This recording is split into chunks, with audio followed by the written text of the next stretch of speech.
یہ سورہ کہف ہے، اس کی بڑی فضیلت ہے۔ حدیث میں رسول اللہ صلی اللہ علیہ وسلم نے ارشاد فرمایا کہ جو جمعے کے دن سورہ کہف کی تلاوت کرتا ہے اللہ اسے دجال کے فتنے سے محفوظ رکھتے ہیں۔ اس کی وجہ کیا ہے کہ دجال کے فتنے میں اور اس میں کیا مناسبت ہے، اس پہ علماء نے بہت کچھ کہا ہے، تو یقینی طور پر اس حکمت کو بیان نہیں کیا جا سکتا، لیکن بہرحال اس کے مضامین ایسے ہیں کہ انسان کو اس سے ایمان میں تقویت ملتی ہے۔ اور بڑی بات یہ ہے کہ رسول اللہ صلی اللہ علیہ وسلم نے جب کسی چیز کے بارے میں ہمیں بتا دیا تو پھر ہمیں اس کی حکمت سمجھ میں نہ بھی آئے تو ہمیں بس اس پر ایمان لانا چاہیے۔ تو دجال کے فتنے سے بچنے کے لیے اگر کوئی جمعے کے دن اس کا اہتمام کرتا ہے تو انشاءاللہ اس کو فائدہ ہوگا۔ دجال کے فتنے سے بچنے میں سرسری غور سے ایک بڑی حکمت یہ معلوم ہوتی ہے کہ اللہ تعالیٰ نے بڑے بڑے قدرت کے اپنے نمونے دنیا میں دکھائے ہیں، جیسے اس میں خضر علیہ السلام کا واقعہ آئے گا، اصحاب کہف کا واقعہ، ذوالقرنین کا واقعہ، کہ کیسی اللہ نے ان کے ہاتھوں پہ اپنی قدرت کو ظاہر کیا۔ تو یہ اللہ تعالیٰ کے مختلف کام ہیں۔ یاجوج ماجوج کا تذکرہ بھی آئے گا اس میں۔ تو اس میں ہمیں پتہ چلتا ہے کہ اللہ کی قدرتوں میں بہت بڑی بڑی قدرتیں، اللہ مخلوق سے بھی بعض دفعہ بڑے بڑے کام لے لیتے ہیں۔ تو دجال بھی اللہ کی ایک مخلوق ہوگا، تو وہ اگر بڑے بڑے محیر العقول کام دکھا رہا ہے تو یہ اس کی علامت نہیں ہوگی کہ یہ خدا ہے۔ جیسے ذوالقرنین سے اللہ نے بڑا کام لیا تو وہ خدا تھوڑی بن گئے، اور خضر علیہ السلام کے ذریعے اللہ نے مردے کو زندہ ایک جو ہے نا وہ دیوار کو سیدھا کروا دیا اور تختہ جڑوا دیا، اور کچھ انہوں نے اللہ کے بتانے سے غیب کی خبریں بتا دی، تو اس سے وہ خدا تو نہیں بن گئے۔ اور جو اس طرح اصحاب کہف کئی سو یعنی 300 سال تک غار میں سوتے رہے تو اس سے وہ خدا نہیں بن گئے۔ تو ایسے ہی دجال کے جب ہم محیر العقول واقعات دیکھیں گے تو یہ اس کی علامت نہیں ہے کہ یہ خدا ہے، بلکہ اللہ کی مخلوق ہے۔ تو اللہ تعالیٰ نے جیسے پچھلے پیغمبروں میں ایسے واقعات رونما ہوئے اور مقصد لوگوں کی آزمائش تھا، تو دجال بھی لوگوں کی آزمائش ہی کے لیے آئے گا۔ اور بہت ساری حکمتیں ہیں جو علماء نے بیان کی ہیں۔ اچھا، یہ جو جمعے کے دن سورہ کہف پڑھنے کی فضیلت ہے، تو یہ جمعے کی رات کو اگر کوئی پڑھ لے تو بھی یہ فضیلت حاصل ہو جائے گی، تو کیونکہ روایات میں جمعے کی رات کا بھی تذکرہ ملتا ہے اور جمعے کا بھی تذکرہ ملتا ہے۔ الحمدللہ الذی، تمام تعریفیں اس اللہ کے لیے ہیں، انزل علی عبدہ الکتاب، جس نے اپنے بندے پر کتاب کو نازل کیا، ولم یجعل لہ عوجا، اور اس کتاب میں اس نے کوئی کجی نہیں رکھی۔ یہ قرآن کا کمال ہے۔ آپ الحمد سے لے کے والناس تک پڑھیں، 2 اور 2 4 کی طرح اس کی آیتیں اور اس کے مضامین سمجھ میں آتے ہیں۔ قرآن کے علاوہ کوئی بھی مذہبی کتاب آپ پڑھ لینا تو آپ کو سمجھ میں نہیں آئے گی کہ یہ کیا کہا جا رہا ہے اس میں، اور وہ باتیں نیچر کو اپیل بھی نہیں کریں گی، اور انسان وسوسوں کا شکار ہو جائے گا اور مصیبت میں پڑ جائے گا۔ لیکن قرآن کے دعوے کتنے واضح ہیں، اور دعووں میں تناقض نہیں ہے۔ قرآن نے کہا خدا ایک ہے، ہر جگہ یہی کہا کہ ایک ہے۔ محمد صلی اللہ علیہ وسلم کو کہا کہ نبی ہیں، بشر ہیں، نبی ہیں، تو بشریت کو ثابت کیا قرآن میں۔ جہاں نبی صلی اللہ علیہ وسلم سے اوٹ پٹانگ معجزوں کا مطالبہ کیا گیا تو بتا دیا گیا میں بشر ہوں۔ ایک ہی دعویٰ رہا ہے مسلسل، شروع سے آخر تک، اور آخری نبی ہونے کا جب دعویٰ کیا گیا تو آخری ہی، یہ نہیں کہ پھر قرآن میں اشارے دے دیے کہ کوئی اور نبی بھی آئے گا۔ تو تناقض نہیں ہے قرآن میں۔ نماز کو فرض کیا تو نماز فرض ہے۔ تو یہ جتنے مضامین، پھر اخلاقیات کی جو تعلیم دی وہ تعلیم سیم ہے۔ تو یہ ہے کہ عوج نہیں ہے، بالکل نیچر کو اپیل کرنے والی 2 اور 2 4 کی طرح صاف ستھری باتیں ہیں قرآن مجید میں۔ یہ خود قرآن کا ایک بہت بڑا معجزہ ہے۔ آپ کبھی بھی کسی جھوٹے آدمی کو جب سنیں گے نا، اس کی باتوں میں ٹکراؤ بہت ہوگا۔ میں ایک دفعہ تحقیق کر رہا تھا، یہ منکرین حدیث جو ہیں جنہوں نے کہا، دعویٰ کیا کہ حدیث حجت نہیں ہے، تو ہمارے شیخ حضرت مفتی رشید احمد صاحب رحمہ اللہ تعالی نے اصل الفتاوی کی 2 جلد میں ان کے خلاف بہت کچھ لکھا ہے۔ تو اس میں ایک بڑی دلچسپ بات یہ تھی کہ جب یہ منکرین حدیث کا جو بانی ہے نا، پرویز نام تھا اس کا، پورا نام اس وقت ذہن میں نہیں ہے، تو اس کی کتابوں سے حضرت نے تناقض نکالا۔ مفتی رشید احمد صاحب رحمۃ اللہ علیہ نے تناقض کیا نکالا؟ ایک جگہ لکھ رہا ہے کہ حدیث حجت نہیں ہے، دوسری جگہ لکھ رہا ہے کہ حدیث حجت تو ہے لیکن جن ذرائع سے ہم تک پہنچی وہ ذرائع حجت نہیں ہے، اور ایک جگہ لکھ رہا ہے کہ حدیث حجت بھی ہے لیکن صرف نبی صلی اللہ علیہ وسلم کے دور تک کے لیے حجت ہے، ہمیشہ کے لیے حجت نہیں ہے۔ تو ایسے کئی تناقض. تو اس میں حضرت نے لکھا کہ اس سے پتہ چلتا ہے کہ یہ بیچارہ خود اس کو پتہ نہیں ہے کہ یہ اس کا دعویٰ کیا ہے. یعنی اس سے صاف واضح ہوتا ہے کہ ان کا مقصد صرف اور صرف ہمیں اسلام سے ہٹانا ہے، اور حدیث کو مشکوک قرار دے کر، کیونکہ زیادہ تر جو قوانین ہمیں اسلام کے ملتے ہیں وہ تو قرآن میں بہت کم ملتے ہیں، وہ تو احادیث میں ملتے ہیں. قرآن تو زیادہ تر عقیدے کی بات کرتا ہے، آخرت کے تصور کو ہماری نظروں میں اجاگر کرتا ہے، اخلاقیات سکھاتا ہے، مسائل، فقہی مسائل، وہ تو زیادہ تر احادیث میں ہے، اسلامی قانون جسے ہم کہتے ہیں. تو مقصد اس کا یہ ہے کہ اسلامی قانون سے کسی طرح لوگوں کو ہٹایا جائے. تو جیسے جس وقت بن پڑی وہ دعویٰ اس نے کر دیا. کبھی مجلس دیکھی کہ یار اس وقت یہ دعویٰ کرنا زیادہ مناسب ہے کہ حدیث حجت تو ہے لیکن جن ذرائع سے پہنچی وہ ذرائع قابل اعتماد نہیں ہے، تو وہاں اس نے یہ دعویٰ کر دیا. تو جھوٹا آدمی کسی ایک بات پہ ٹکتا نہیں ہے. آپ مرزا غلام احمد قادیانی کے دعووں کو دیکھ لیں، اس کی کتابوں میں کہیں وہ لکھتا ہے کہ میں نبی نہیں ہوں، میں تو امام ہوں، اور کہیں لکھتا ہے کہ میں شروع میں اس نے یہ دعویٰ کیا تھا کہ میں نبی نہیں ہوں، میں امام مہدی ہوں. پھر اس نے دعویٰ کیا میں حضرت وہی عیسیٰ علیہ الصلوۃ والسلام جو مسیح موعود وہ ہوں. اس کی کتابوں میں اتنا ٹکراؤ ہے. وجہ اس کی ہے کہ باطل کا ایک ہدف ہوتا ہے، تو وہ دیکھتا ہے کہ جیسا دیس ویسا بھیس. جیسے اس کا ہدف ہوتا ہے شہرت، دولت، اور یا لوگوں میں پھوٹ ڈالنا یا کوئی منصب حاصل کرنا کسی سے، تو وہ پھر دیکھتا ہے کہ جس وقت جو طریقہ اس کو سوٹیبل لگتا ہے نا، وہ وہی طریقہ اختیار کر لیتا ہے. تو ہر باطل میں یہ ہوتا ہے. آج بھی ہم دیکھتے ہیں جو اہل باطل ہوتے ہیں وہ کسی ایک بات پہ ٹکتے نہیں ہیں. ایک تو ہوتا ہے نا انسان سے غلطی سے ایک دعویٰ ہو گیا اس سے رجوع کر لے، وہ ایک الگ چیز ہے، وہ تو ہر انسان سے خطا ہو سکتی ہے. لیکن اہل باطل کے دعووں میں بہت ٹکراؤ ہوتا ہے، وہ کسی ایک بات پہ ٹکتے نہیں ہیں. آج بہت سارے اسکالرز ایسے ہیں کہ آپ جب ان کی تقریریں سنیں گے یا ان کی کتابیں پڑھیں گے تو انہیں بہت ٹکراؤ نظر آئے گا. اسی سے صاف پتہ چل جاتا ہے کہ یہ لوگ اپنے دعوے میں مخلص نہیں ہیں، ان کا مقصد پھوٹ ڈالنا ہے. تو جتنی جو تحریف شدہ آسمانی کتابیں ہیں، جتنے باطل مذاہب ہیں، ان میں بھی آپ کو یہ ٹکراؤ نظر آئے گا. تو قرآن یہ دعویٰ بار بار کرتا ہے کہ اللہ تعالیٰ نے جو کلام اپنے حبیب صلی اللہ علیہ وسلم پہ نازل کیا اس میں آپ کو عوج نظر نہیں آئے گا، کوئی کجی نظر نہیں آئے گی. بہت واضح 2 اور 2 4 کی طرح وہ اپنے دعووں کو دعوے کرتا ہے قرآن مجید، اور اس پر دلائل قائم کرتا ہے. قیماً، اللہ فرماتے ہیں سیدھا سیدھا کلام ہے. لینذر بأسا، تاکہ یہ ڈرا دے. کہ اللہ تو نے اتنا صاف ستھرا کلام نازل کیوں کیا؟ اللہ کہتے ہیں 2 وجہ سے. برے لوگوں کو ڈرانے کے لیے، اچھے لوگوں کو امیدیں دلانے کے لیے، تاکہ برے لوگ برائی سے بچیں اور اچھے لوگوں کو موٹیویشن ملے. یہ دعویٰ بھی قرآن کا کتنا پیارا اور کتنا صاف ستھرا ہے.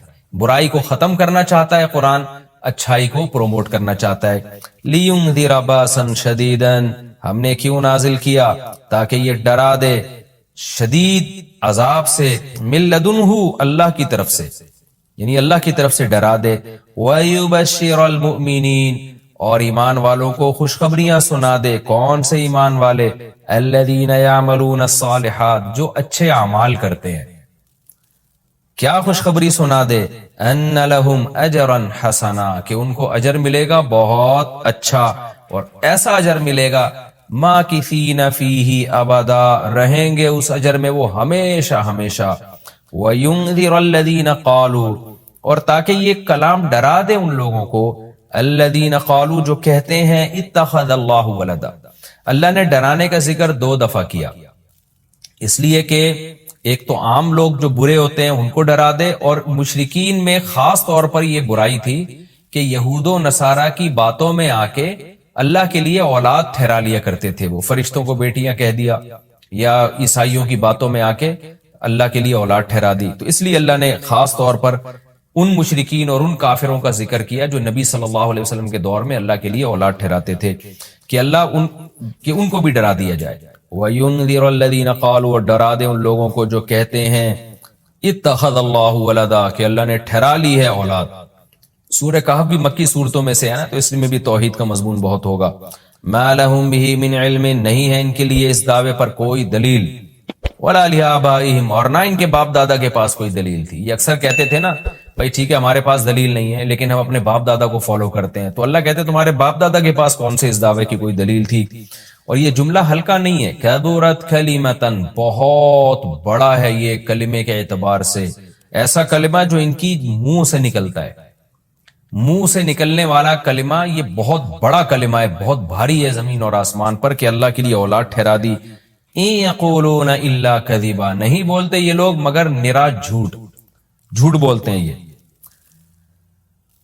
فلعلک باخع نفسک علی آثارہم، اللہ تعالیٰ اپنے حبیب صلی اللہ علیہ وسلم کو تسلی دے رہے ہیں کہ اتنا سری جھوٹ بولتے ہیں اور آپ کی دعوت اتنی واضح ہے پھر بھی ایمان نہیں لاتے، تو اے نبی کہیں ایسا نہ ہو کہ آپ غم میں اپنی جان ہی نہ ہلاک کر بیٹھیں، کیونکہ رسول اللہ صلی اللہ علیہ وسلم کا دل بہت گھٹتا تھا کہ اتنی واضح بات میں کر رہا ہوں، اتنا میرے دعوے میں اتنی کلیئرٹی ہے، اس کے باوجود یہ مانتے کیوں نہیں ہیں؟ تو غم سے آپ کا سینہ گھٹتا تھا، تو اللہ نے آپ کو بتایا کہ یہ آپ کی حالت یہ ہو گئی ہے شاید کہ آپ اپنی جان ہی ہلاک کر بیٹھیں۔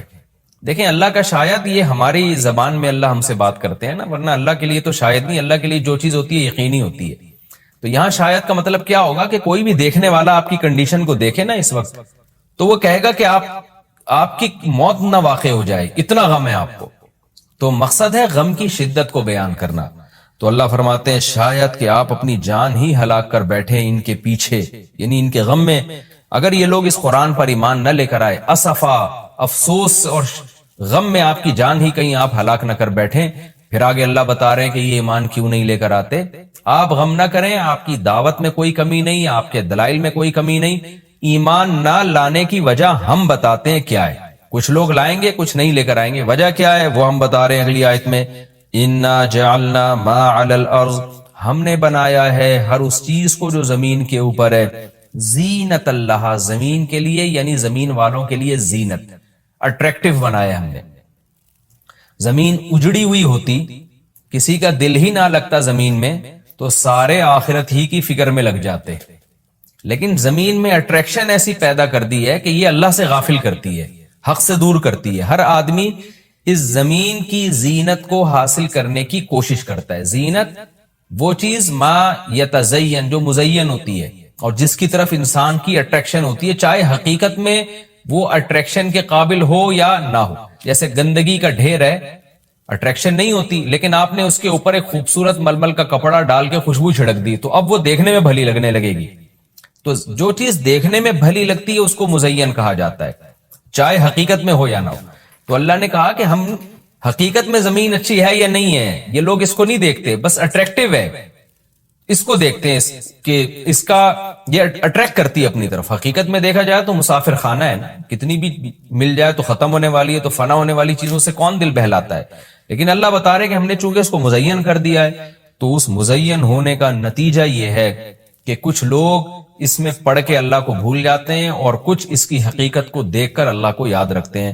تو آزمائش جبھی ممکن ہے جب اس زمین کو اٹریکٹیو بنایا جائے۔ آگے اس لیے اللہ نے فرمایا کہ ہم نے بنایا ہے جو کچھ اس زمین کے اوپر ہے، زینت اللہ، زمین کے لیے مزین۔ کیوں بنایا ہے؟ لنبلوہم، تاکہ ہم لوگوں کو آزمائیں، ایہم احسن عملا، کہ ان میں عمل کے لحاظ سے زیادہ اچھا کون ہے۔ اگر زمین کو مزین نہ بنایا جاتا تو سارے عمل کے لحاظ سے بہت اچھے ہو جاتے، کیونکہ قربانی نہ دینی پڑتی۔ اب اس مزین زمین کی بہت سی چیزوں کو چھوڑنا پڑتا ہے، نماز کے وقت دکان چھوڑنی پڑتی ہے، اور صدقات و خیرات کے وقت مال کی قربانی دینی پڑتی ہے، اور جو شریعت کے جتنے بھی احکام ہیں، تو جاہ کی قربانی دینی پڑتی ہے، منصب کی قربانی دینی پڑتی ہے۔ تو اللہ کہتے ہیں ہم نے چونکہ مزین بنا دیا تاکہ ہم لوگوں کو آزمائیں۔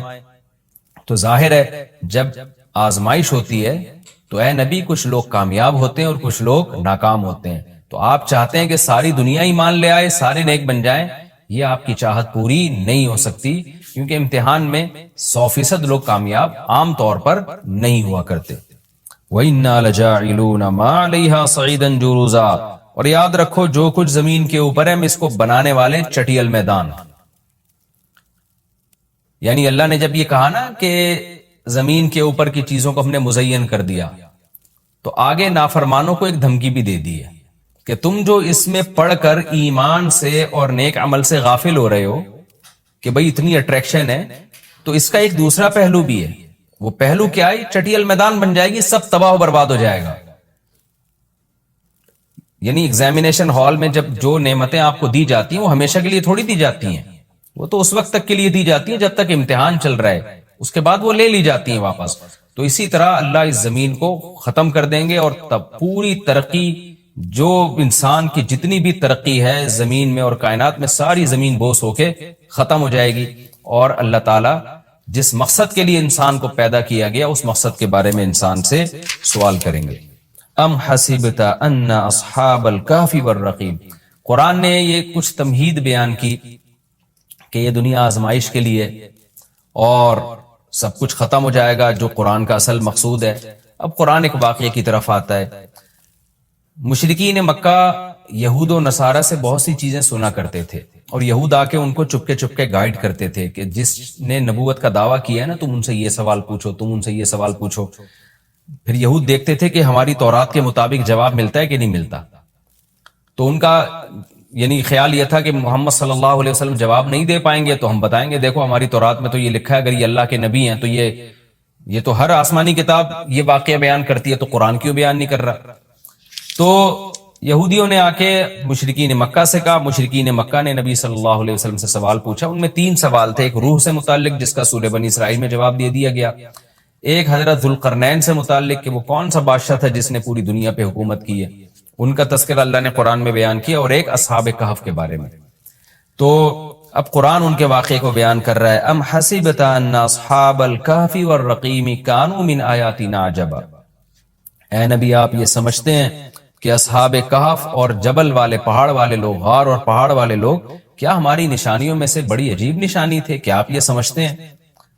یعنی یا تو اس کا جواب یہ کہ واقعی یہ نشانی تھے، یا یہ کہ یہ اتنی بڑی نشانی نہیں تھے جتنی بڑی اس کائنات کو بنا دینا بڑی نشانی ہے. اذ اول فتیتو، اللہ نے اس واقعے کو بیان کیا. اس وقت کو یاد کرو جب چند نوجوانوں نے ٹھکانہ پکڑا الی الکہف، ایک بڑے غار کی طرف. فقالو، پھر کہنے لگے. اب دیکھیں قرآن جب واقعہ بیان کرتا ہے نا تو سوال تو مشرکین نے اصحاب کہف کا پوچھا تھا. بتا دیا جاتا بھئی ایک زمانے میں اصحاب کہف تھے جو مشرک بادشاہ تھا، جس کے ظلم سے تنگ آ کے وہ علاقہ چھوڑ کے چلے گئے، اور 300 سال غار میں رہے، اور پھر 300 سال کے بعد واپس آئے، اور لوگوں نے پھر بڑی عقیدت کی، محبت کی. بس اتنا کافی تھا. لیکن قرآن واقعہ اس انداز سے بیان کرتا ہے کہ اس میں اسباق ملنا شروع ہو جائیں، ہمیں اس میں اسباق ملنا شروع ہو جائیں. اب دیکھیں شروع کیسے کیا جا رہا ہے. کیا تم یہ سمجھتے ہو کہ اصحاب کہف کا واقعہ کوئی عجیب واقعہ ہے؟ یعنی اللہ کے لیے تو کوئی عجیب نہیں ہے. یعنی انسانوں پر گویا اللہ تعجب کر رہے ہیں کہ اس واقعے کو تم عجیب سمجھ رہے ہو، اور اس سے بڑے عجیب عجیب کام جو ہم نے کر دیے، پانی کے قطرے سے انسان کو بنا دیا، اور اتنا بڑا نظام بنا دیا ہم نے کائنات کا، اس کو عجیب نہیں سمجھ رہے. تو یہ انسان کی بھی عقل ہے نا کہ ایک واقعہ عجیب و غریب ہو جائے تو اس پہ حیران ہو رہا ہوتا ہے، اور وہ پوری کائنات بن گئی اور انسان کا پانی سے وجود میں آ جانا، چونکہ یہ ہم اس کے عادی ہو چکے ہیں یہ منظر دیکھنے کے، تو یہ ہمارے نظر میں عجیب نہیں رہا، ورنہ حقیقت میں تو اس سے زیادہ عجیب کام اللہ کر چکا ہے. تو ایک تو سبق اللہ نے ہمیں یہ بتایا اس واقعے میں کہ یہ واقعہ اتنا عجیب نہیں جتنا اللہ کے دوسرے کام زیادہ عجیب ہیں. تو قرآن واقعہ بیان کرتا ہے اس انداز سے تاکہ ہمیں اس سے اسباق ملے. اذا والفتیۃ الی الکہف، نوجوانوں نے غار میں پناہ لی. فقالوا ربنا، اور کیا کہنے لگے، اے ہمارے رب، آتنا من لدنک رحمہ، تو دے ہمیں اپنی طرف سے رحمت، اور ہیئ لنا من امرنا رشدا، ہمارے معاملے میں کوئی رشد کا انتظام کر دے، یعنی درستگی کا انتظام کر دے. اس میں کیا سبق ملتا ہے کہ جو مشرک بادشاہ تھا، کافر بادشاہ تھا، چند نوجوان اسلام لے کر آئے، اللہ کے برحق دین کو قبول کیا. ان کو یہ یقین تھا کہ ہم اس علاقے میں رہ کر اپنے دین اور مذہب پہ قائم نہیں رہ سکتے، لہذا انہوں نے ارادہ کیا ہم ہجرت کرتے ہیں. تو اب ہجرت کر کے جائیں کہاں؟ تو اللہ سے دعائیں مانگ رہے ہیں. اس سے کیا پتہ چلتا ہے کہ جب آپ کے لیے کسی علاقے میں رہ کر دین پر چلنا ناممکن ہو تو آپ پر لازم ہے کہ آپ اس علاقے کو چھوڑیں. ایک بات. نمبر 2، چھوڑ کر آپ اللہ پہ اعتماد اور توکل کریں کہ جس اللہ نے مجھے یہاں کھلایا وہ کہیں اور بھی کھلا سکتا ہے. نمبر 3، اللہ سے 2 قسم کی دعائیں مانگیں. نمبر 1، اے اللہ تو میرے لیے رحمت کا انتظام کر دے، یعنی اپنا رحم کر تاکہ تیری رحم کی وجہ سے ہمارے لیے معاملات آسان ہو جائیں. نمبر 2، تو ہمیں گائیڈ کر، ہیئ لنا من امرنا رشدا کا مطلب سیدھا راہ دکھا، ہمیں بتا کہ ہم نے جانا کہاں ہے، کس ملک میں اسٹے کرنا ہے، سفر کیسے کرنا ہے. یہ بالکل ایسے ہی ہے جیسے موسیٰ علیہ الصلوۃ والسلام سے غلطی سے قتل ہو گیا تو اب مدین سے جب نکلنا تھا، مصر سے جب نکلنا تھا تو راستہ معلوم نہیں تھا، تو وہاں بھی اللہ تعالیٰ سے موسیٰ علیہ السلام نے دعا مانگی کہ وَلَمَّا تَوَجَّهَ تِلْقَاءَ مَدْيَنَ قَالَ عَسَىٰ رَبِّي أَن يَهْدِيَنِي سَوَاءَ السَّبِيلِ، مجھے امید ہے میرے رب مجھے سیدھا راستہ دکھائے گا۔ تو جب انسان کو راستے معلوم نہ ہو، گائیڈنس نہ مل رہی ہو کہ جانا کہاں ہے، کہاں اسٹے کرنا ہے، تو ایسے موقع پہ اللہ سے سیدھے راستے کی دعا مانگنی چاہیے۔ تو یہاں بھی انہوں نے دعا مانگی کہ اللہ تو ہمارے لیے رحمت کا انتظام کر دے اور ہمارے لیے ہمیں گائیڈ کر دے کہ ہم نے جانا کہاں ہے، کہاں اسٹے کرنا ہے۔ تو قرآن کہتا ہے ہم نے ان کی دعا کو قبول کی، فَضَرَبْنَا عَلَىٰ آذَانِهِمْ، رحمت کا انتظام کیسے ہوا کہ ہم نے غار کے اندر گئے، ان کے کتے کو ساتھ لے کر غار کے اندر گئے اور وہاں انہوں نے کہا کہ فی الحال ہم یہاں لوگوں سے چھپ جائیں، کسی طریقے سے پناہ میں آ جائیں، پھر دیکھیں گے جی اٹھ کے ہم نے جانا کہاں ہے۔ تو قتل کے خوف سے نکلے اور غار میں جا کے آرام کیا، تو اللہ کہتے ہیں ہم نے ان کے کانوں پہ پردہ ڈال دیا، سلا دیا گہری نیند، سنین عددا، کئی سال تک، ثم بعثناہم، پھر ہم نے ان کو جگایا، لنعلم ای الحزبین، تاکہ ہم دیکھیں، جس کا نتیجہ یہ نکلا کہ ہم یہ دیکھنا چاہتے تھے ان دونوں میں سے کون سا فریق ایسا ہے احصا لما لبثوا امدا، جو مدت کے اعتبار سے زیادہ کاؤنٹ کرنے والا ہے اس مدت کو، لما لبثوا، جس مدت تک یہ لوگ ٹھہرے۔ یعنی اللہ تعالیٰ بھی گویا ان کو دیکھ کے خوش ہو رہے ہیں کہ دیکھیں ان کے آپس میں تبصرے کیا ہوتے ہیں، کیونکہ کسی کے ساتھ ایسا کبھی نہیں ہوا۔ تو اب جب یہ اٹھیں گے تو اللہ کی گویا کہ اللہ تعالیٰ بھی ان کی بات کو دیکھ کرنا ایک خوش ہو رہے ہیں ان کو دیکھ کے کہ دیکھو میں یہ باتیں آپس میں کیا کرتے ہیں۔ تو کسی نے کیا کہا، کسی نے کیا کہا، یہ سارا تذکرہ آگے آئے گا، یہ واقعہ آگے بھی چلے گا اور انشاءاللہ اس کی تفصیل اگلے رکوع میں زیادہ آئے گی۔ ہمارا یہ رکوع الحمدللہ کمپلیٹ ہو گیا اور وقت بھی تقریباً کمپلیٹ ہی ہونے والا ہے ہمارا۔ دیکھو ایک بیچارے کینسر کے پیشنٹ آئے ابھی مجھ سے نا نماز سے تھوڑی دیر پہلے ملے، شاید آپ لوگوں نے بھی دیکھا ہو کس قدر موت زندگی کی کشمکش میں، ایک جوان آدمی 40 سال عمر ہے ان کی، اور کس ہڈیوں میں کینسر جا کے کیسا کھل گیا ہے، آپ نے شاید بہت سے لوگوں نے دیکھا ہو۔ بھی میں کیا تسلی کا جملہ کہتا اس کو، یہی ہے بھائی کہ یہ دنیا اصل ہے ہی نہیں، تمہیں اللہ نے اسی میں جنت کمانے کا موقع دے دیا، صبر کرو۔ ناکام ہے یہ انسان اگر آخرت نہیں ہے، اگر آخرت نہیں ہے تو جو 40 سال میں کینسر کا پیشنٹ ہے وہ کامیاب ہے یا ناکام ہے؟ ناکام ہے یار۔ ابھی تو اس کی 40 سال میں انسان اگرچہ جوانی اس کی ڈھلکنا شروع ہوتی ہے، لیکن تجربہ، پیسہ 40 سال میں ہی آتا ہے عام طور پہ اکثر لوگوں کے پاس۔ کسی اچھی پوسٹ پہ پہنچ جاتے ہیں وہ ترقی کرتے کرتے، میچور ہو جاتے ہیں، بہت سارے دنیا کو سمجھ جاتے ہیں کہ یہاں رہنا کیسے ہے۔ ابھی ایک آدمی کی یار یہ عمر شروع ہوئی اور انتہائی خطرناک قسم کا کینسر، انہوں نے بتایا میرا پورا گھر بک گیا، جائیدادیں بک گئیں، سب زیرو پہ آ گیا میں، اور ٹھیک پھر بھی نہیں ہوا۔ تو بتاؤ تو ناکام ہے کہ نہیں ہے دنیا کے لحاظ سے؟ کہ نہیں بھائی، اگر آپ اس کو مسئلہ سمجھو گے تو ناکام ہو۔ اگر آپ یہ سمجھتے ہو نا کہ ہمارا اصل مسئلہ صحت ہے، جو صحت مند نہیں ہے وہ ناکام ہے، اگر یہ مسئلہ کو مسئلہ سمجھو گے تو پھر کیا ہے؟ پھر یقیناً ناکام ہے۔ لیکن بھائی اگر مسئلہ آخرت ہے تو اللہ نے ہمیں بتایا کہ ایوب علیہ السلام تو اس سے زیادہ بیمار تھے، ایوب علیہ السلام اس سے زیادہ بیماری میں، ان کی بہت شدید تکلیف میں زندگی گزری ہے۔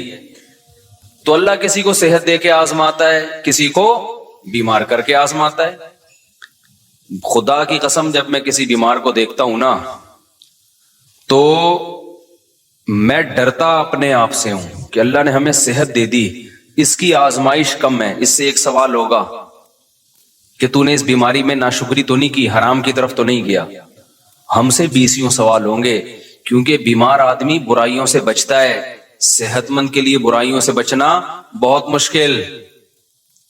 نبی صلی اللہ علیہ وسلم نے فرمایا اذا ابتلیت عبدی بحبیبتیہ فصبر عوضتہما منہما الجنہ، بخاری مسلم کی حدیث، نبی نے فرمایا کہ اللہ کہتے ہیں کہ جس کی میں نے دونوں آنکھوں کی بینائی لے لی، اس نے صبر کیا، کوئی ناشکری نہیں کی، تو میں اس کو اس کے بدلے میں جنت دوں گا۔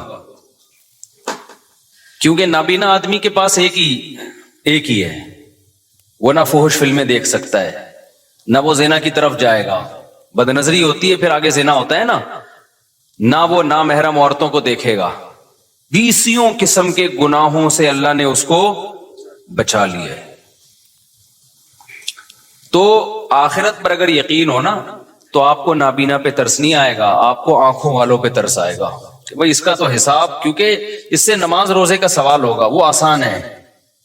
آج جن بے حیائی کے کاموں میں, فحش فلموں میں اور پتہ نہیں بدنظری اور کس قدر برائیوں میں لوگ پڑے ہوئے ہیں, یہ ساری آنکھ کی نعمت کی ناقدری ہے یا نہیں ہے؟ تو آپ کا نا سوچنے کا اسٹائل چینج ہو جائے گا اگر آپ آخرت پہ یقین رکھتے ہو. سوچنے کے معیارات ہی بدل جائیں گے. میں نے جس کینسر کے پیشنٹ کو آج دیکھا نا, تو اس لحاظ سے تو ترس آتا ہے انسان پہ کہ بھئی وہ بیچارہ تکلیف میں ہے اور زندگی سے لڑ رہا ہے. حقیقت بتاؤں, میں اپنے بارے میں سوچ رہا تھا کہ شاید یہ ہم سے زیادہ خوش قسمت ہے. ہمیں اللہ نے صحت دی ہے, آنکھیں دی ہیں, کان دی ہیں, بولنے کے لیے زبان دی ہے, سارے جسم کے جو بھی ہمارے آرگن ہوتے ہیں صحیح صحیح چل رہے ہیں. یہ اتنی بڑی نعمت ہے, اربوں خربوں روپے دے کے بھی یہ نعمت خریدی جائے نا تو کم ہے. یہ آپ سے کوئی بتاؤ ایک آنکھ کا 1 کروڑ روپے لگائے کہ 1 کروڑ روپے دے گا تو تیری آنکھ کی بینائی رہے گی, ورنہ نہیں. سارا دن آپ بھیک مانگتے رہو گے 1 کروڑ اکٹھے کرنے میں. پلاٹ بیچو گے, مکان بیچو گے, جائیدادیں بیچو گے, یار بینائی سے زیادہ اہم نہیں ہے. آپ کی زبان میں ذائقے کی صلاحیت ختم ہو جائے, کھانے پینے کی لذتیں آپ کے لیے بولو ختم. کوئی کہے کہ 1 ارب روپے دو گے, 1 کروڑ روپے دو گے, تو یہ زبان میں جو آپ کو ذائقہ محسوس ہوتا ہے نا کھانے پینے کی, نلی نہاری اور جاوید نہاری اور برگر کھا رہے ہو, اور وہ 20 قسم کے ٹیسٹ زبان بتاتی ہے. 1 کروڑ روپے دے گا تو یہ ٹیسٹ واپس آئے گا. آپ بھکاری بن جاؤ گے لوگوں کے سامنے. یار خدا کے لیے یہ کام کر لو. اللہ نے ہمیں کروڑوں کروڑوں روپے کی نعمتیں فری پھوکٹ میں بولو نا دی ہوئی ہیں. سونگنے کی, سننے کی, یہ جو ہم پلک جھپک کے اوپر اٹھاتے ہیں, آپ کو پتا ہے یہ بھی ایک بیماری ہے. آپ کے یہ مسل ڈیمیج ہو جاتے ہیں. آپ پلک جھپکتے ہیں, اوپر اٹھا نہیں سکتے. اوپر اٹھانے کے لیے ایسے انگلی سے اٹھانی پڑتی ہے, اور پھر باندھ لیتے ہیں تو پھر کھلی رہتی ہے, آنکھوں میں بے چینی شروع ہو جاتی ہے. ایک بحری جہاز کا کوئی تاجر تھا, بہت بڑا, بہت بڑی اس کی تجارت تھی. اس سے کسی نے پوچھا, اس کو یہ بیماری تھی بیچارے کو, اور ظاہر ہے جن کے بحری جہاز چلتے ہیں, تجارت ہوتی ہے, تو ارب پتی لوگ ہوتے ہیں. اس سے کسی نے پوچھا یار تجھے اللہ نے اتنا دیا ہے؟ اس نے کہا بھائی میری ساری تجارت کوئی لے لے اور مجھے صرف یہ بیماری میری ٹھیک ہو جائے. پرانی بات ہے, 25-30 سال پہلے واقعہ میں نے سنا تھا کہ میں پلکیں جھکایا کروں اور خود ہی اٹھا لیا کروں. کتنی ٹینشن ہے آپ سوچو نا. تو صحت مند لوگوں کی آزمائش کم ہے یا زیادہ ہے؟ وہ گناہ میں زیادہ پڑتے ہیں, ان سے حساب و کتاب زیادہ ہوگا. یہ جو کہتے ہیں نا دولت نعمت ہے, دولت نعمت ہے, واقعی نعمت ہے, شکر گزاروں کے لیے نعمت ہے. آج کل جو دولت آنے کے بعد کھوپڑیاں گھوم رہی ہیں نا, اور غریبوں کو انسان برا سمجھ رہا ہے, توہین آمیز لب و لہجے اختیار کر رہا ہے, تو یہ سمجھ لو کہ یہ دولت تباہی بن کے آئی ہے. تباہی بن کے آئی ہے دولت. یہ نہ آتی زیادہ اچھا تھا, کچھ بھی نہیں ہے. کوئی اگر زیادہ جہازوں میں بھی ہیلی کاپٹر میں جاپان میں گھوم رہا تھا نا, تو مجھے لڑکوں نے کہا ولاگ بنایا. میں نے کہا یہ کیا ولاگ بھائی, اس میں کیا سبق ملے گا لوگوں کو؟ ولاگ ایسی چیز کا بنایا آدمی جو کیا مل رہا ہو, کچھ سبق مل رہا ہو. کہ ایکویریم دکھا دیا ہم نے, چلو اس میں اللہ کی قدرت دیکھنے کو مل رہی ہے. تو میں نے نہیں بنائی ویڈیو, سب نے بنائی. میں نے کہا بناتے ڈالتے رہو, کیونکہ یہ تو مجھے چھشور پنا لگ رہا تھا, بچکانہ حرکت رہی. میں ہیلی کاپٹر میں گھوم رہا ہوں, تو گھوم رہا ہے تو کون سا, تو پہلا آدمی آیا ہے, لوگ چاند پہ پہنچ گئے. اب میں ہیلی کاپٹر میں گھوم کے بولوں دیکھو ہیلی کاپٹر یہ میرا نہیں بھی ہے, چلو ہیلی کاپٹر تو ہے نا. تو آرم اسٹرانگ کیا بولے گا, ابے تو ہیلی کاپٹر میں راکٹ میں بیٹھا ہوں. میں کس میں بیٹھا ہوں؟ راکٹ میں.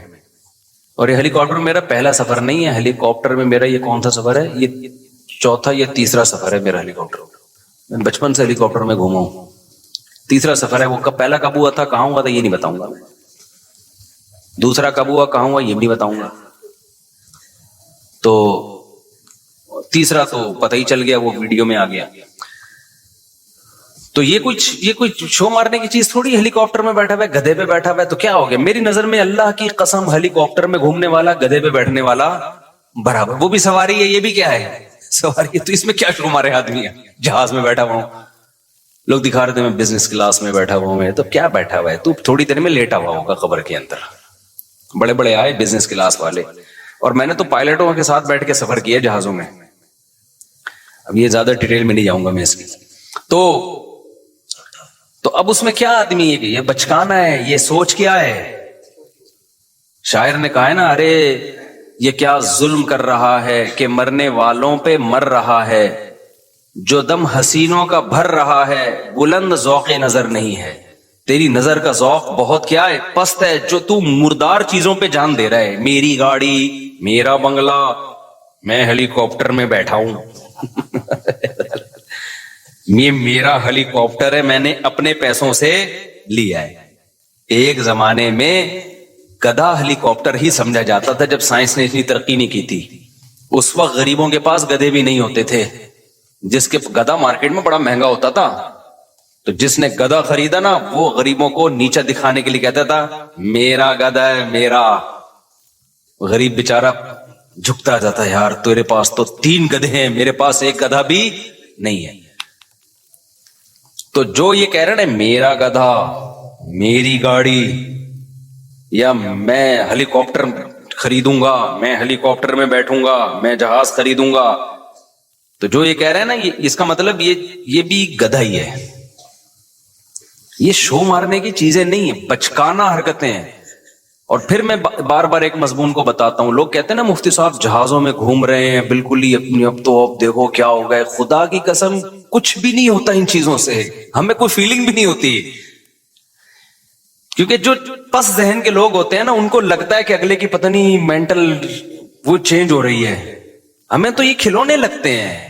گدھے پہ گھومو, کس پہ گھومو, جہازوں پہ گھومو, ایک ہی بات ہے. آپ کہہ سکتے ہو پھر گدھے پہ کیوں نہیں گھومتے؟ بھائی سہولت اس میں زیادہ ہے, اس لیے. گدھے پہ میں اگر آسٹریلیا جاتا, جہاز میں 14 گھنٹے میں پہنچا ہوں, تو گدھے میں تو میں بھی ٹھٹھا بھی پار نہیں کر پایا ہوتا بھائی. کہاں پہنچ, مجبوری ہے, اس لیے جہاز میں جا رہے ہیں. تو یہ چیزیں خدا کی قسم یہ بچکانا سوچ کی چیزیں ہیں. آج ہماری سوسائٹی میں یہ چیزیں بہت آ رہی ہیں. بہت بچکانا سوچ ہے, بہت زیادہ بچکانا سوچ ہے. یہ کچھ بھی نہیں ہے ان چیزوں میں. مرے گا, دفن ہوگا, قبر کھائے گی. تو اس لیے ولاگنگ میں وہ چیزیں جس میں کہیں نہ کہیں تھوڑا سا سبق مل رہا ہو, ان چیزوں کو ہائی لائٹ کرنا چاہیے. یہ کہ یہ میں اس لگژری ہوٹل میں ٹھہرا ہوں, 5 اسٹار میں ٹھہرا ہوا ہوں. بھائی جس میں پیسہ ہوتا ہے 5 اسٹار میں ٹھہرا جاتا ہے, نہیں ہوتا تو 4 اسٹار میں ٹھہرا جاتا ہے, نہیں ہوتا تو کینٹ اسٹیشن پہ منجی لے کے, وہاں 10 روپے کی ملتی ہے, پتہ نہیں کتنے کی ملتی ہے, منجی لے کے وہاں کیا کر لیتا ہے, وہاں سو جاتا ہے. اور آپ کو پتا ہے پرانے زمانے کے بادشاہوں کا جو لگژری لائف تھی نا, جو اسٹائل تھا ان کا, وہ آج ایک تھوڑے سے پیسے والوں کو بھی مل جاتا ہے. وہ تو اس زمانے میں بادشاہ اس اسٹائل پہ شو مارا کرتے تھے. اب وہ بادشاہ زندہ ہو کے آ جائے نا, تو غریب کہے گا کہ یہ تیرا اسٹائل ہے, تیرے پاس پنکھا تو پھر بھی نہیں تھا نا, بیٹھ کے ملازمین جھولتے رہتے تھے, ہمارے پاس تو بٹن دباؤ پنکھا. وہ بادشاہ احساس کمتری سے مر جائے, یار ایسی عیاشی میں یہ غریب آدمی, اگرچہ وہ کنڈے کا پنکھا ہوگا. تو کہاں سے کہاں بات نکل جاتی ہے, میں کیا بات لے کے چلا. ہاں, تو وہ میں بتا رہا تھا نا, کینسر کا پیشنٹ تھا, ابھی بیچارہ مل کے گیا ہے. تو ترس جو آنا چاہیے نا, ترس ان لوگوں پہ آنا چاہیے بھائی جو جن کو اللہ نے نعمتیں دی ہیں اور وہ نعمتوں کا حق ادا نہیں کر پا رہے. میں ایسے لوگوں کو دیکھ کے اپنے بارے میں ڈرتا ہوں. میں اللہ سے یہ بولتا ہوں کہ اللہ تو نے ہمیں یہ ساری نعمتیں دی ہیں, ہم تو کیا کر رہے ہیں بھائی.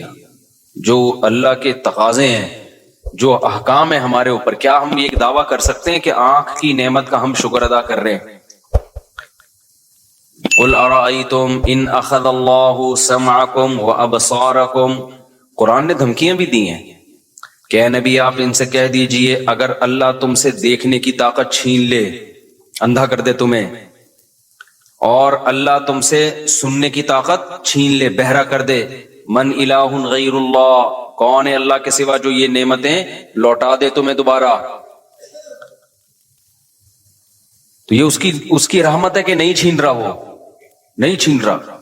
تو اس لیے یہ جو ہم بہت زیادہ وہ ہو جاتے ہیں نا، بہت ڈپریشن میں چلے جاتے ہیں پریشانیوں کی وجہ سے، وہ بیمار ہے اور وہ ایسا ہے اور وہ ویسا ہے. ہمارے حضرت مفتی رشید احمد صاحب رحمہ اللہ تعالی، انہوں نے ایسا غربت کو بنا دیا تھا کہ غربت، غریب پہ ہمیں ترس ہی نہیں آتا تھا. صحیح ہے نا، ہمیں غریب پہ ترس ہی نہیں آتا، اس لیے کہ غریب کون ہے بھائی؟ 2 وقت کی روٹی مل رہی ہے کہ نہیں مل رہی ہے؟ کہاں سے غریب ہو گئے؟ 2 وقت کی روٹی مل رہی ہے، سر چھپانے کے لیے بہترین جگہ ہے، جسم کسی بڑی بیماری سے محفوظ ہے، تو بس عیاشی کرو، موج مستی ہے. یہ غریب غریب نہیں ہے، یہ ناشکری ہے. پھر آپ اپنے آپ کو یہ سمجھنا شروع کر دو.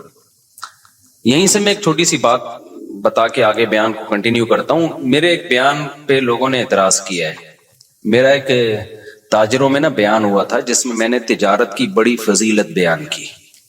اس پہ شارٹ کلپ بھی بنا کے چلا دیں، میرے بیان کو نا غلط رخ پہ لوگ لے کے جا رہے ہیں. میں نے تاجروں کی فضیلت بیان کی کہ اسلام میں آپ کے پاس اگر 2 آپشن ہو، ملازمت یا بزنس، تو آپ نے کس کو ترجیح دینی ہے؟ بزنس. شریعت کا مزاج ہے، اس میں بہت سارے دلائل ہیں. ہمارے نبی نے بزنس کیا، صحابہ میں زیادہ تر تجارت کرتے تھے. قرآن میں تجارت کا جگہ جگہ تذکرہ ہے، حدیث میں ترغیب ہے. یہ حدیث ہے کہ اللہ نے میری امت کے 10 حصوں میں سے 9 حصے روزی تجارت میں. اگرچہ یہ حدیث کی سند پہ کلام ہے، لیکن یہ کوئی اتنی کمزور حدیث نہیں ہے کہ اس کو ایک پہلے سے ثابت شدہ فضیلت حدیث کی میں ہے نا تجارت کی، تو اس کی فضیلت میں کے طور پر بیان کرنے میں کوئی حرج نہیں. لیکن اور بہت ساری حدیثیں ہیں. تو اس پہ کسی نے کہا کہ بھائی اس سے تو یہ پتا چلا کہ پھر ملازمت بہت بری چیز ہے. تو میں نے کسی بیان میں یہ وضاحت بھی کی ہے. دیکھیں، ملازمت کے 2 پہلو ہوتے ہیں. علی الاطلاق ملازم کو برا کہنا تو کسی بھی لحاظ سے ٹھیک نہیں ہے کہ جو ملازمت کر رہا ہے. ملازمت کے 2 پہلو ہوتے ہیں. ایک وہ ملازمت ہوتی ہے جس میں آپ کسی بڑے ویژن کا حصہ ہو، وہ ملازمت شریعت میں اس کی ترغیب ہے. مثال کے طور پر آپ ملک کی حفاظت کے لیے فوج میں جاتے ہو، ہے تو یہ ملازمت، لیکن آپ کا ہدف کیا ہے؟ ایک ملک کی کنٹری کی حفاظت کرنا. یہ ملازمت تو ہے، تجارت نہیں ہے. اس میں پیسہ بھی کم ہوگا. جو تاجر لوگ جتنا کما لیتے ہیں اتنا ایک فوجی بیچارہ جو بارڈر پہ لڑنے والا تھوڑی کماتا ہے. لیکن یہ ملازمت بہت محبوب ہے اگر آپ کی نیت اچھی ہے، یہ تو بہت مقدس عمل ہے. اسی طرح آپ کسی یونیورسٹی میں ٹیچر ہو، آپ کہتے ہو یار میں ٹیچنگ کے شعبے میں جاؤں گا، کیونکہ جو لوگ آپ کے پاس آئیں گے وہ بات ٹیچر کی سنتے ہیں، تو اچھا ٹیچر سوسائٹی کو ملے گا تو اچھی معلومات دنیا میں پھیلیں گی. تو ٹیچنگ کا شعبہ کیا ہے؟ ایک مقدس ہے، بشرطے کہ جو پڑھا رہا ہو وہ ٹھیک چیز پڑھا رہا ہو، وہ مفید چیز پڑھا رہا ہو. تو بہت ساری ملازمت کے شعبے. اسی طرح کوئی ڈاکٹر بنتا ہے تو وہ بھی ملازم، سرکاری ہسپتال کا ملازم ہوگا یا پرائیویٹ ہاسپٹل کا ملازم ہوگا، ہے یہ بھی ملازمت. اور ڈاکٹروں کے اتنا پیسہ ڈاکٹر نہیں کماتے ہیں جتنا تاجر کماتے ہیں. اور ڈاکٹر کی جتنی محنت ہوتی ہے نا اتنا ڈاکٹر کما نہیں سکتا. لیکن آپ اس ملازمت کو برا کہنا شروع کر دو، یہ بہت بری بات ہے. وجہ اس کی ہے کہ ڈاکٹر کا شعبہ اتنا مقدس ہے کہ انسانی جان کی حفاظت کا ذریعہ ہے. ہاں، ایک ملازمت وہ ہے جس میں آپ کسی کی جاب کر رہے ہو، آپ کو ایک مخصوص تنخواہ مل رہی ہے، فائدہ کمپنی کو ہو رہا ہے، اور کمپنی بھی انسانیت کو کوئی بڑا فائدہ نہیں پہنچا رہی ہے. جیسے آپ کولڈ ڈرنک کمپنی میں جاب کر رہے ہو. کس میں جاب کر رہے ہو؟ کولڈ ڈرنک کی کمپنی ہے، اس میں آپ جاب کر رہے ہیں.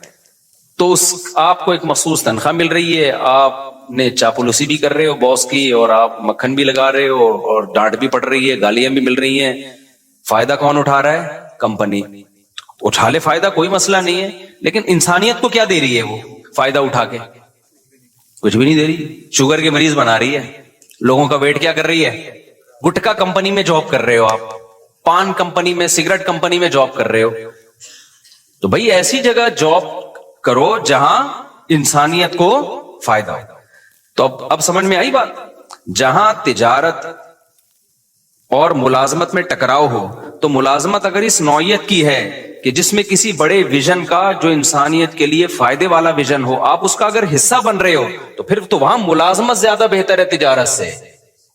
سمجھتے ہو کہ نہیں سمجھتے؟ لیکن اگر کسی بڑے ویژن کا حصہ نہیں بن رہے آپ کو، انسانیت کے لیے زیادہ مفید چیز نہیں ہے، تو پھر ملازمت نہیں کرنی چاہیے. پھر کس کو فوکس، پھر اپنا ٹماٹر کا ریڈی لگا لے آدمی. سمجھ رہے ہو نا؟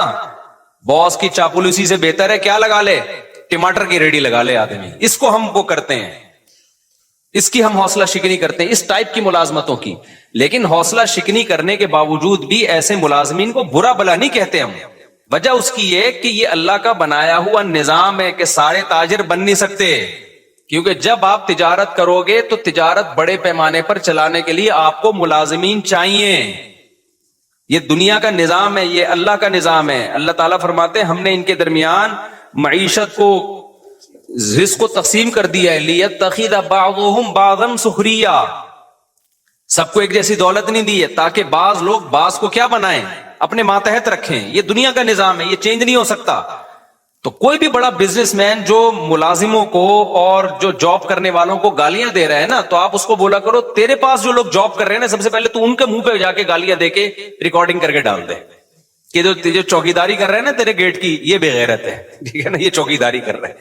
اس کو گالیاں دے سب سے پہلے. تو سمجھ میں آ رہی ہے بات کہ نہیں آ رہی؟ وہ بھی تو پھر بغیرت ہی ہو گیا نا جو آپ کی چوکیداری کر رہا ہے. بعض لوگ غریبوں کو بغیرت، بے شرم، پتہ نہیں کیا کیا تانے دے رہے ہیں کہ یہ ملازمت کرتے ہیں، یہ ٹیچروں کے جو ہے نا وہ جو ہے وہ مکھن لگاتے ہیں، اور اس طرح کی فضول قسم کی باتیں. تو کوئی بھی ایسا شخص جب کوئی بات کیا کرے، آپ نے بولنا ہے کہ بھائی آپ جب کوئی بڑا بزنس کر رہے ہو تو آپ کو بھی تو ملازمین کی ضرورت ہے. تو یہ ساری گالیاں عام ملازمین کو دینے کے بجائے نا، سب سے پہلے آپ کی کمپنی میں یا آپ کے بزنس میں جو لوگ ملازم ہیں، آپ نے ان کو کیا کہنا ہے؟ بے شرم بھی کہنا ہے، بے غیرت بھی کہنا ہے. پھر دیکھو وہ اسی بندوق سے اٹھا کے سر پھوڑیں گے تمہارا. تو ترغیب تو دی جائے گی بزنس کی، لیکن ملازم پیشہ آدمی کو گالیاں دینا نہیں بنتا. کیونکہ ہر انسان تجارت کی کوشش کر کے بھی تاجر بن نہیں سکتا، یہ اللہ کا نظام ہے. کیونکہ تجارت کو چلانے کے لیے بھی آپ کو بڑے پیمانے پر ملازمین کی ضرورت. اب دیکھو اوبر اور کریم والوں نے دماغ استعمال کر کے ایک سافٹ ویئر بنا کے بزنس چلا دیا ہے. تو اگر یہ ڈرائیور نہ ہوتے اوبر کریم کے تو کیا ان کا بزنس چلتا؟ تو یہ ناممکن ہے. تو ایک ایسی کامن سینس کی بات ہے کہ جس کے اندر سینس ہوگی تو وہ یہ سمجھے گا. سینس ہی نہیں ہے تو پھر ہم یہی کہیں گے کہ پیسہ آنے کے بعد کھوپڑی کیا ہو جاتی ہے؟ آؤٹ ہو جاتی ہے. تو السلام نے بھی ضرورت کے وقت ملازمت کی ہے کہ نہیں کی ہے؟ موسیٰ علیہ السلام مصر سے چل کے مدین گئے کیونکہ قتل کا کیس تھا آپ کے اوپر.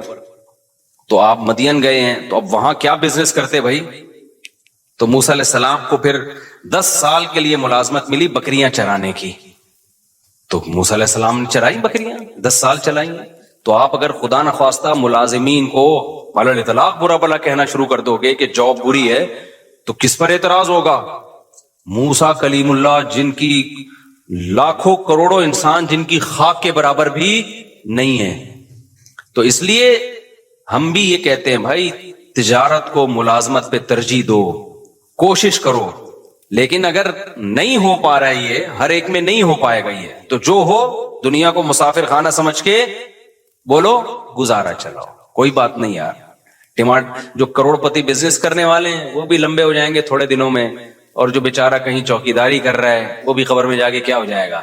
اور یہ جو چیزوں پہ فخر کرنا کہ میرا موبائل، میری گھڑی، میں نے وہ ایک بتایا تھا کہ وہ میں پشاور میں بیٹھا تھا تو آئی فون کے نا کوئی بڑے کوئی انجینئر تھے سافٹ ویئر، تو میں نے اس سے پوچھ رہا تھا آئی فون رکھوں یا اینڈرائڈ رکھوں میں، تو انہوں نے کہا اینڈرائڈ رکھ لیں. خیر یہ ان کی رائے تھی، 100% کسی کا متفق ہونا ضروری نہیں ہے. تو میں نے کہا آئی فون کیوں نہیں؟ اس نے کہا یار آئی فون والے نا سارے تھوڑے سے اوپر سے نا کھسکے ہوئے ہوتے. ان کی رائے تھی غلط ہے، 100% سارے کھسکے ہوئے نہیں ہوتے. یہاں بھی بہت سے لوگ آئی فون والے، اور میں نے بھی 2 سال آئی فون ہی رکھا ہے، تو میں تو اس کا مطلب پھر میں اپنے آپ کو بھی کھسکا ہوا مان رہا ہوں. تو انہوں نے کہا آپ دیکھو مفتی صاحب جتنے بھی آئی فون والے ہوں گے نا، یہاں انہوں نے 3 کیمرے یوں کر کے رکھے ہوئے ہوں گے بتانے کے لیے کہ ہمارے پاس کیا ہے، آئی فون. اچھا میں نے جب نظر گھمائی 10-15 بندہ بیٹھا ہوا تھا، جس کے پاس آئی فون تھا نا سب نے یہاں رکھا، سیمسنگ والے سب جیب میں رکھ کے بیٹھے ہوئے تھے. یہ قاعدہ کلیہ نہیں ہے، لیکن ایک اصولی بات یہ ہے کہ اپنی چیزوں پہ کو شو مارنا، اپنی چیزوں پہ فخر کرنا، یہ کیا ہے؟ بچکانہ حرکت. دنیا کی تمام نعمتیں رکھیں سہولت کے لیے. کس کے لیے؟